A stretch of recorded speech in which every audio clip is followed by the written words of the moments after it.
Hello guys, and welcome back to my channel. It's your boy Drop Code once again, and in this new tutorial series we are going to be building a full stack JavaScript application.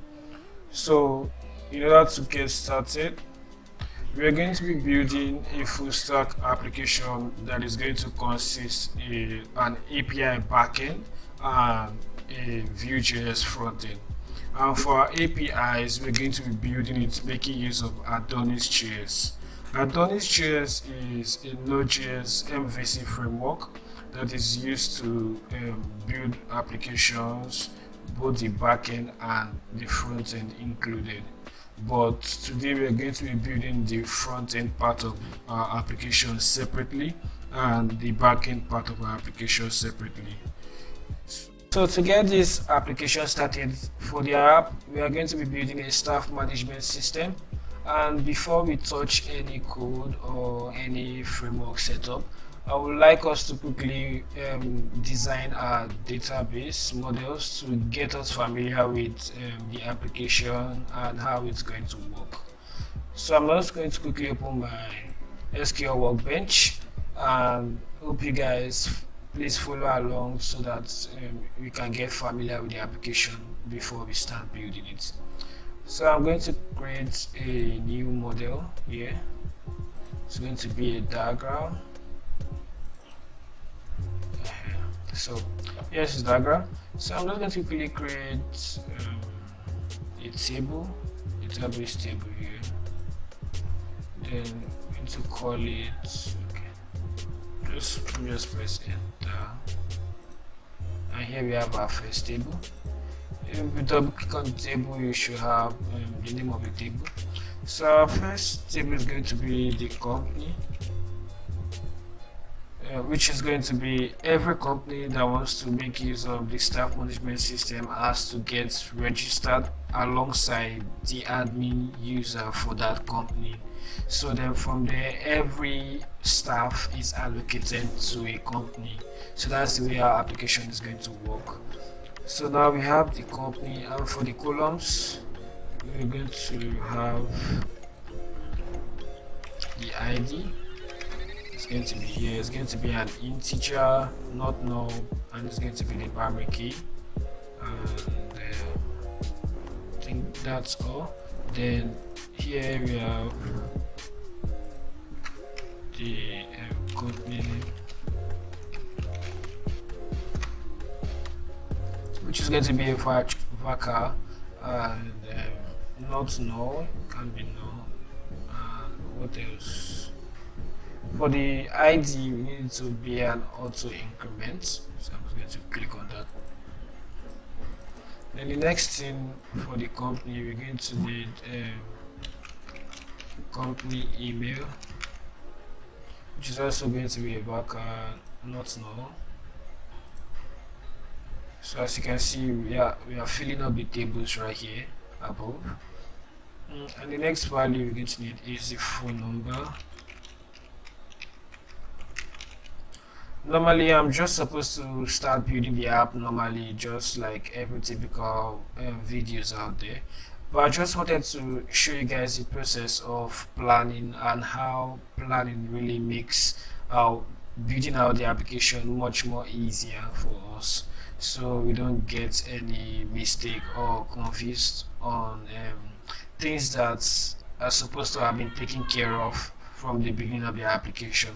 So we can bother ourselves about building the main functionality of the application instead of getting bothered about what to name this table or this column.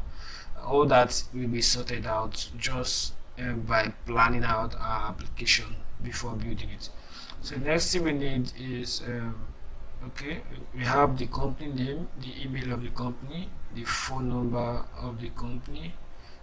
We should also collect the industry of that company. So the industry, if it's a communications industry or technology or stuff like that, just to be more detailed. Next thing we're going to need is let's see what else are we going to need. We're going to need a logo of the company. Let's just call it logo. We can leave that, let that be nullable.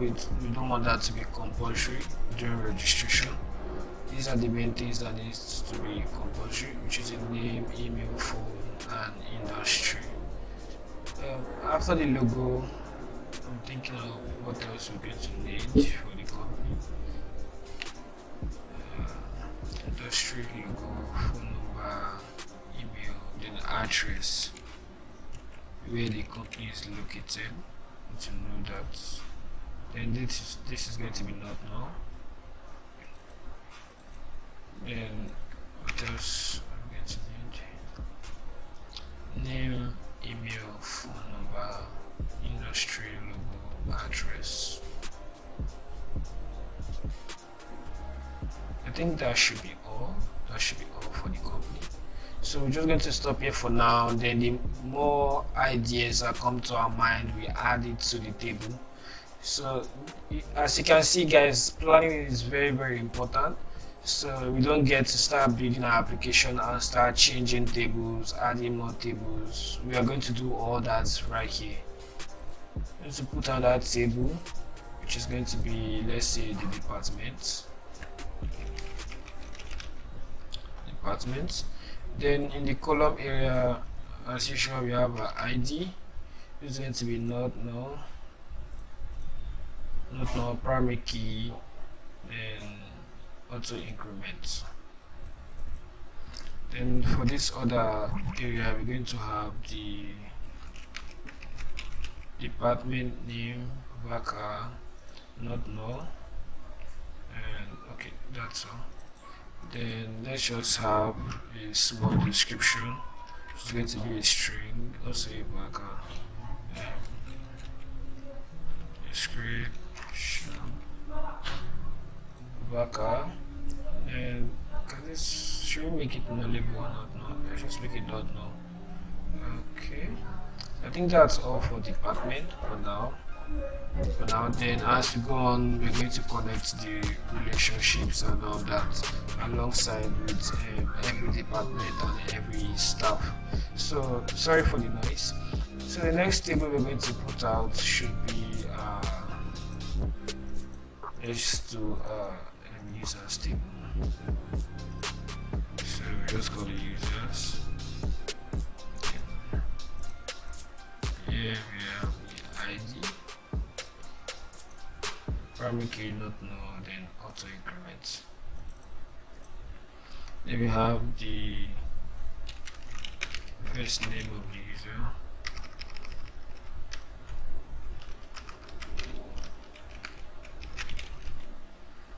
which is going to be a Vaka, not null. Then also we want the last name of that user, so it's going to be not null. Then we want the email of the user, not null. And we also want this to be unique. I think here is unique. Yeah, unique. Emails have to be unique. Let's quickly go back to the company and add that also. Email has to be unique. Okay. So we'll come back here back to the users.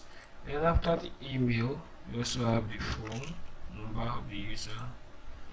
Let us leave it as phone. Then what else? We have the person's name, the email, phone number, and address of the staff, like where the staff resides. And also we're going to need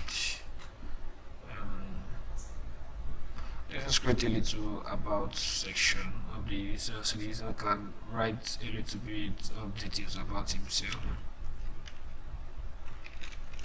About me section, which is going to be a Vaka.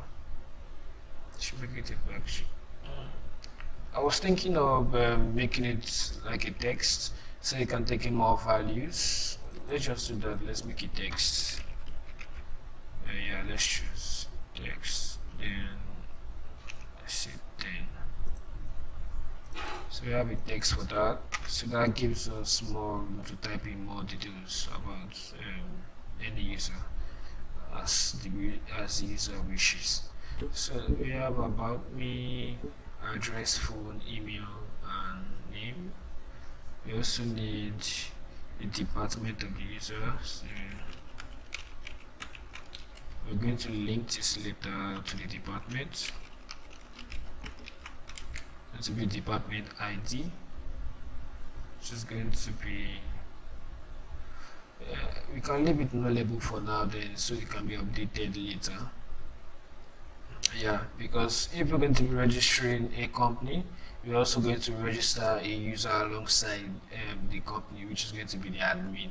And since we're not creating a department from registration, we can't make department ID not null. It's going to be nullable. So while after creating the company and creating the department, then we can update that user to a particular department.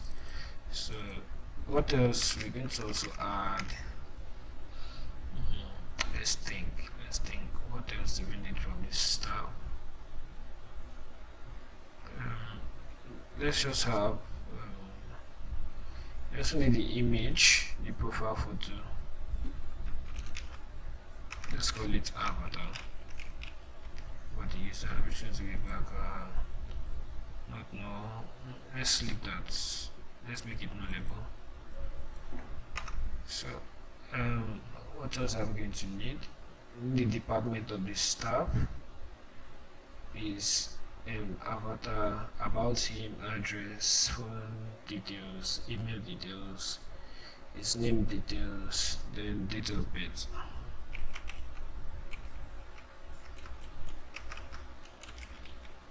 Let's call it UB.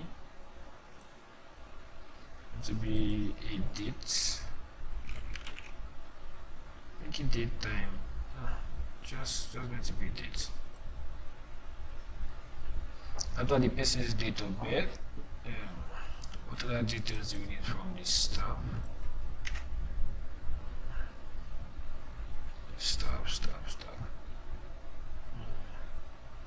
Yeah, we also need user type. So normally we are supposed to create separate table for roles and permission, but since it's a small application, we're just going to do something simple. I don't want this to be too complex as we move on. So we're going to create a user type.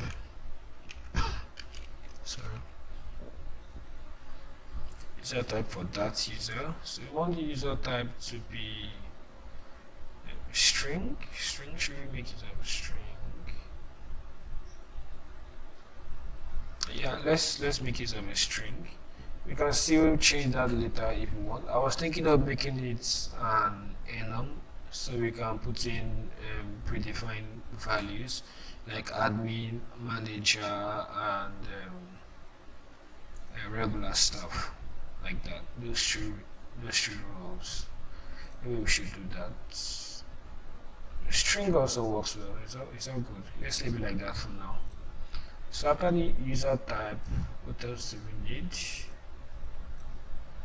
from a user? I think that should be all. Salary, like how much the user is being paid on a monthly basis. So just salary. So we need to have those details also. It's going to be make it backer or integer. Let's make it a backer. So we can also add commas and currencies to it also.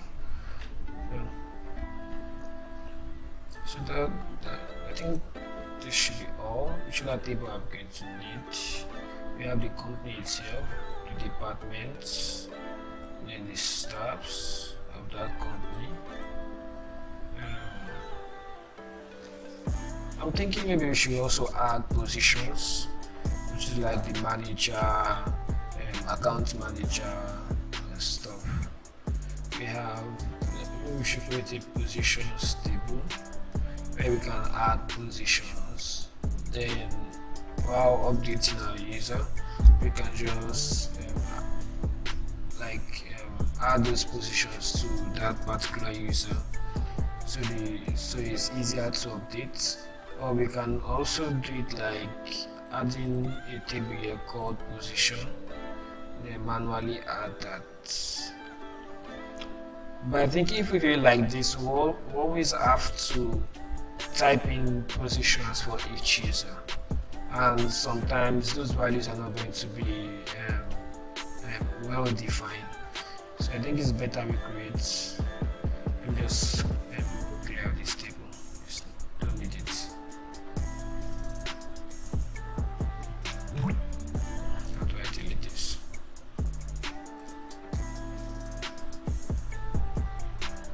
Okay, delete.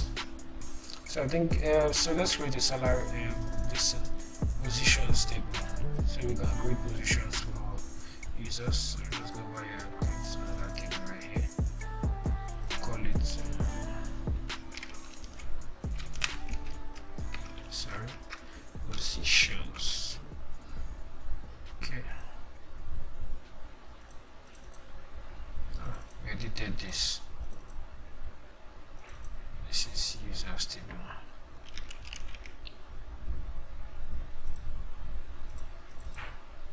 This thing we want to edit.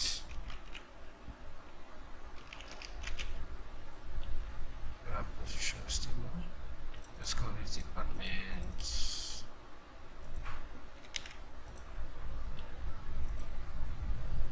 Let's company and companies. Let's leave it as it is. So back to positions. We need the ID of that position.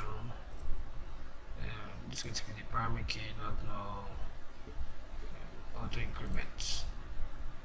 The next thing we're going to need is the name of the position, which is the title, position title, which is going to be a marker, and not no. That's all. Then, so I think these are all the tables we're going to need for this application. Let me bring this down here. Then now we need to start thinking about the relationships, how to connect these tables to each other, exactly where we're going to need them. So for every user must have a company. So what kind of relationship I'm going to call that? Let's say one-to-many relationship, I think, because a company can have many users, but the user can only have one company, so it's one-to-many relationship. So for the users table, we're going to add a company ID, which is company. Yes, okay, it's not there. ID, which is going to be an integer. It's not no, not auto increment. So we have company ID. So now let's just connect that relationship. Go to the users. When you come to the foreign key table, we have the first correct reference to the company table. Then want to connect the ID, not the ID, company ID. Yes, that's what we want to do. So as you can see, we have the relationship here. So now we are saying that every company can have many users, as many users as created, but every staff must belong to a particular company. So you can't have a user without a company. So a user must belong to a particular company. So we connected users and company. What else do we need to connect? Departments here. We create another foreign key, connect it to departments. Then I think we have a department ID. Yeah, we do. What's it saying? It's compatible. Column as a type of marker. Okay, I think we made a mistake with the column. Let's go back to department ID, which is this one. Let me make this a little bit bigger so you guys can see clearly. So here, department ID, is supposed to be an integer, like that. Then not null. Yeah, it can be nullable since we're now creating new departments from fresh. So we'll go back to our foreign case department, click on department ID, and that relationship has been established. So let's just stretch this out. Make it.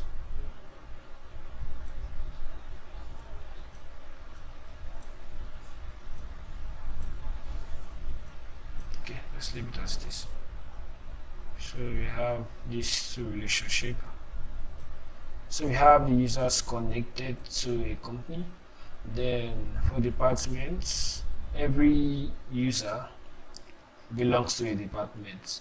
That means every user has a department. So then a department has many users. So it's also a one-to-many relationship. So same thing with position. In position, how do we do this? We're going to have a position ID here, which is going to help us link to this.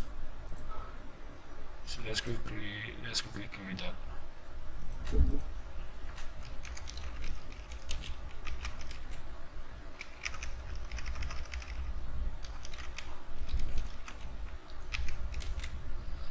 Then this is also going to be an int. Let's not make the same mistake, because we're connecting it to an integer, and the foreign key we're connecting is an integer, so this has to be an int. So now let's go to the foreign key section and create another one, link it to positions table, then select position. I'll find it here. Let's see. Let's bring this up a little bit.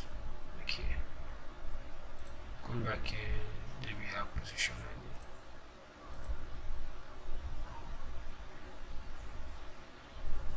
Position ID. Yeah. So right now we have a relationship from here to here, which is a position ID. So every user has a position, and every position has many users. So also one-to-one relationship. So we have that set up. We also have this. You can see. Let's see something. Department ID. Okay, we have that set up. Making a mistake there. Then company, for company, with not this. The company ID. Let's quickly grab that and move that on top a little bit.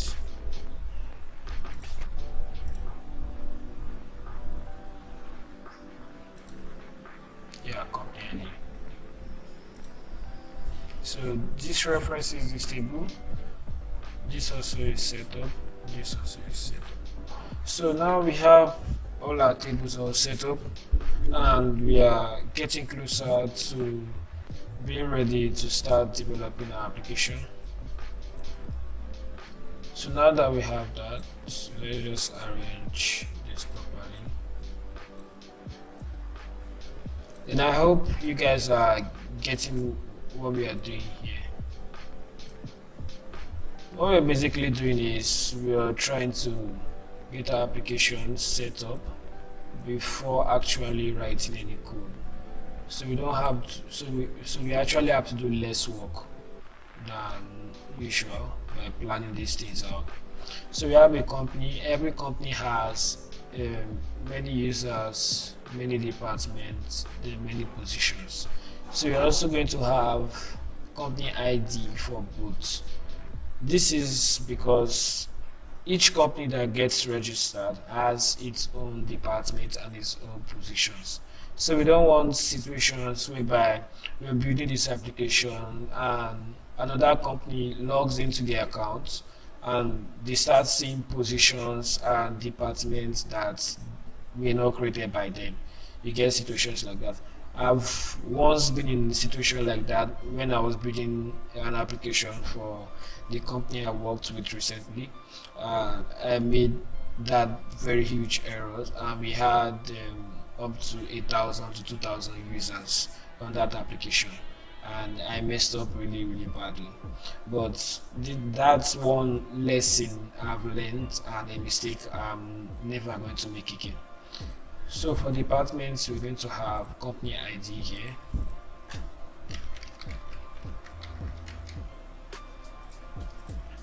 Which is going to be an integer. And not null also. Because before creating every department, we need a company ID. So let's quickly increase it so you can see what's beneath. Come down a little bit. Okay, that's better. So for the positions also, every company has a position.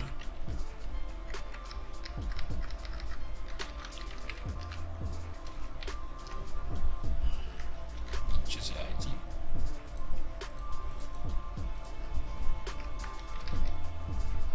Integer, then no. Okay, so let's quickly make the foreign keys. Company, let me bring this up. So we have company ID, so set up, and department, foreign key, company ID. So we have that all set up. I think we are almost ready to start developing our application. So we have a company, and the company has many departments, many positions, and many users, and every user belongs to a company, every user belongs to a department, and every user belongs to a position. So we have that all set up. So I think we're ready to go. So I hope you guys understand what we were trying to do here. I'm going to try my best not to make this video very long. It's almost 30 minutes, and I think we should cut it here. And in the next video, we're going to be doing the installation of Adonisjs framework, and also I think we'll also do the installation of our Vuejs all at once.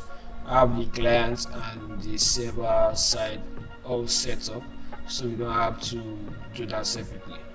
So for that, thank you very much for watching my video, and I hope you guys learned a lot from this video.